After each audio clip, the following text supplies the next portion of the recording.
A long time ago, in the village of Achi, there was a princess named Ego. She was the oldest daughter of King Cheta.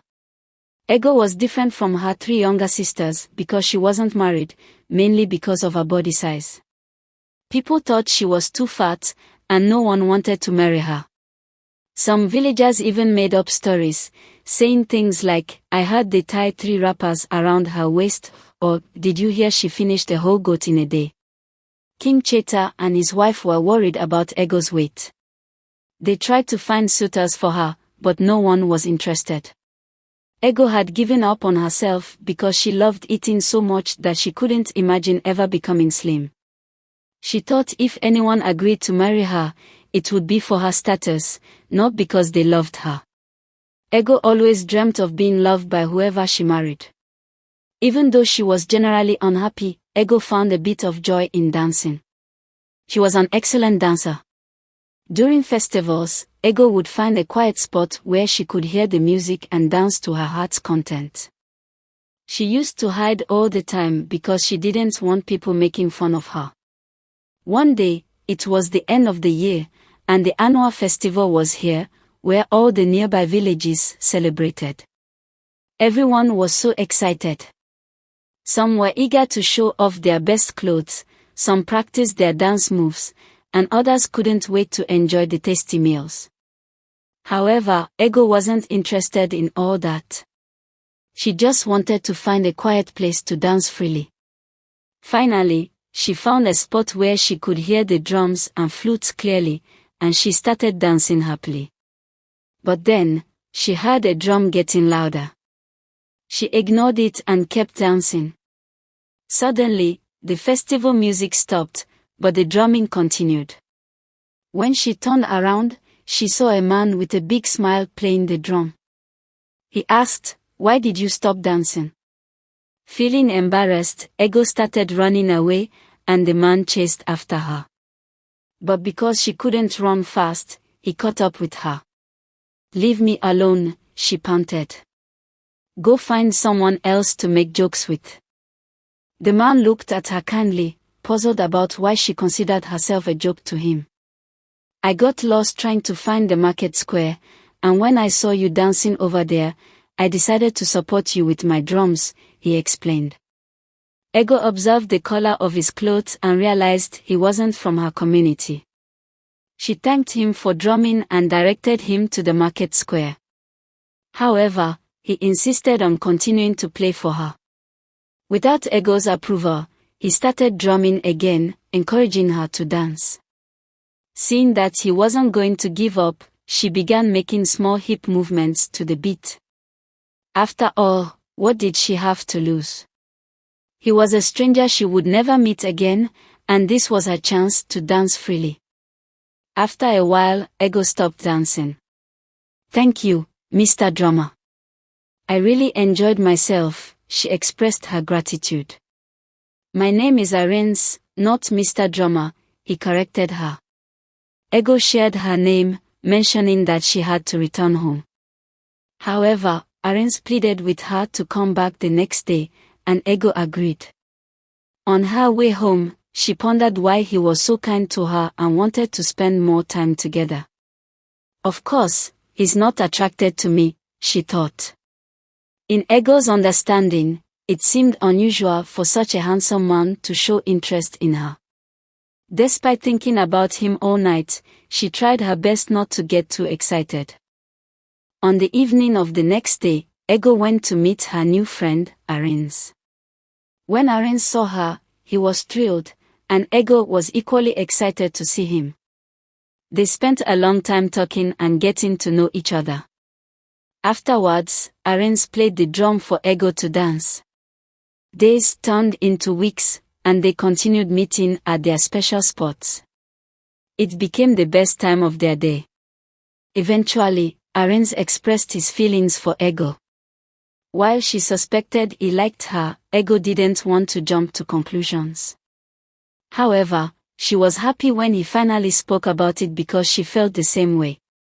"I can come with my people on the next market day to see your parents," he suggested, setting the plan in motion.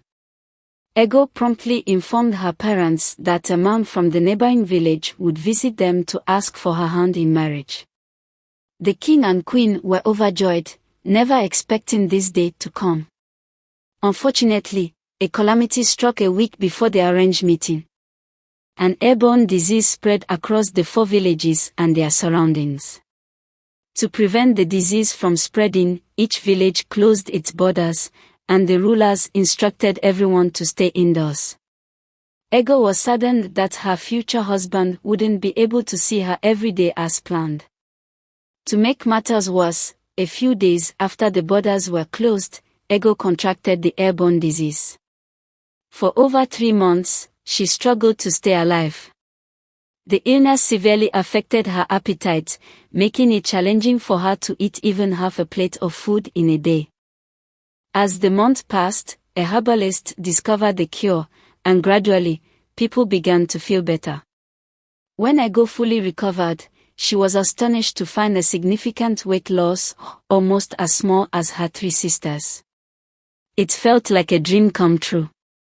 Not only that, her face had become more defined, and her beauty was now evident to everyone, even the blind. Everywhere she went, men admired her, including wealthy suitors who approached her for marriage. Ego started feeling on top of the world and suddenly considered herself too good for Arinze. When the borders finally opened, she went to their meeting spot, expecting Arinze to be waiting for her. When he saw her, he almost didn't recognize her. "Wow, my princess, I missed your beautiful smile," he greeted. However, Ego gave him the cold shoulder, feeling too elevated to be in his presence. Arinze thought she was just acting up because she missed him, so he started playing the drum for her to dance. Angrily, she ordered him to stop, declaring, "Mr. Drummer, I am not interested in whatever you are playing. I only came here to tell you that I am not interested in marrying you anymore." Arinze was taken aback by her sudden change in behavior. "I understand you've never been with a princess before, that's why you're always smiling like a goat," she scoffed, leaving the place and warning him never to approach her again, as they were not in the same league. Despite weeks passing, Arinze continued sending messengers to Ego, hoping she would have a change of heart. However, she ignored all of them, focusing instead on entertaining the long line of men interested in marrying her. One day, she came up with an idea. Ego decided to host a wrestling competition for eligible bachelors in the village. The winner would be crowned as her suitor. The competition extended beyond the borders of her village, drawing many men eager to win the heart of Ego, the first daughter of the great King Cheta. The king even invited royalties and affluent people for the event. Ego chose to stay indoors for the next 4 months to receive the best beauty treatments to attract potential suitors. However, she failed to realize that her previous illness had caused her weight loss, and her old eating habits remained unchanged. While indoors, she continued eating large portions, and gradually, the weight started piling on again. After the 4 months, Ego had returned to her previous size. Disappointed in herself, she tried to cancel the event, but her father refused. "I'm sure you will find a suitor regardless of your present situation," he assured her. On the day of the event, warriors, farmers, traders, and numerous eligible bachelors gathered at the village school square, all vying for the chance to win Ego's heart. However, when Ego was called out to greet her visitors, the men stared at her in shock.